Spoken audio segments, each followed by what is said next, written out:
Chers amis, c'est un plaisir pour moi de vous souhaiter la bienvenue. Recevez mes salutations de la part du club JB VIP Conferences.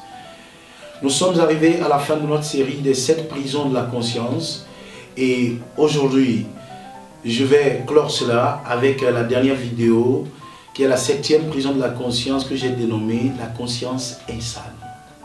C'est un système, un mécanisme, un comportement mental qui gouverne nous-mêmes et nos actes, nos affaires. Qu'est-ce que l'insanité? L'insanité est une altération mentale, un malfonctionnement de l'esprit. C'est une confusion dans l'intellect, dans le cerveau, dans l'esprit de l'individu qui n'arrive plus à être au contrôle du faux et du vrai. Sa conscience n'est plus au contrôle de ses actes. Il a une distorsion. Toutes choses sont renversées sans dessus-dessous dans son esprit. Et dans ses actes, on le voit qu'il n'est pas au contrôle de lui-même. Lorsqu'on parle d'insanité, il y a quelque chose que j'appelle la folie douce ou la folie conventionnelle. C'est-à-dire des individus qui apparaissent très élégants, bien habillés, acceptés dans la société, mais qui souffrent de ce désordre mental.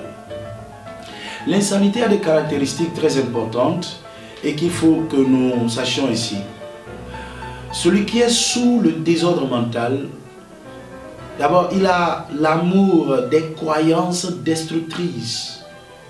Il a pris le temps de former des croyances, il a pris le temps d'avoir des idéologies, il a appris ces idéologies et pourtant ce sont des choses qui ne lui sont pas profitables, ce sont des croyances qui le détruisent. Et pourtant, il les aime. Cette insanité le pousse à défendre même ce qui va le détruire. Des attitudes négatives et pourtant, il les a comme des péchés mignons. Il sait, parfois il le sait, parfois il ne le sait pas, mais il défend puissamment ce qui le détruit. Ce qui le tue, c'est ce qu'il aime. Cette personne qui est sous l'emprise de l'insanité, la conscience insane, est une personne qui répète toujours les mêmes bêtises, consciencieusement ou inconsciemment. Il a l'amour des actes suicidaires. Il sait que ce qu'il fait va le détruire, ou parfois il ne le sait pas, et pourtant, c'est ce qu'il embrasse et c'est ce qu'il aime. Donc c'est un état d'esprit qui imbécilise l'individu, qui le pousse à faire ce qui ne lui est pas profitable et qui le pousse à détruire ce que lui-même cherche à construire. En conséquence, sa vie, son entreprise, ses projets, son mariage, son foyer est bloqué, confiné dans un cercle et il n'arrive pas à s'en sortir. Pourquoi? Parce que les mêmes attitudes produisent toujours les mêmes effets. Les mêmes causes produisent toujours les mêmes effets.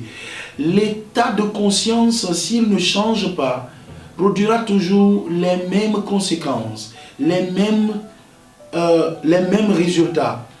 Moi, personnellement, je ne crois pas que vous êtes maudits. Je crois seulement que vous répétez seulement les mêmes erreurs. Et lorsque votre conscience erronée sera guérie, vous verrez que les résultats aussi seront guéris. Je suis ici pour vous dire que nous sommes arrivés à la fin de notre série des 7 prisons de la conscience. Je vous félicite énormément d'avoir fait diligence et ce que vous avez appris dans ces vidéos, veuillez partager les liens avec vos proches et vos contacts.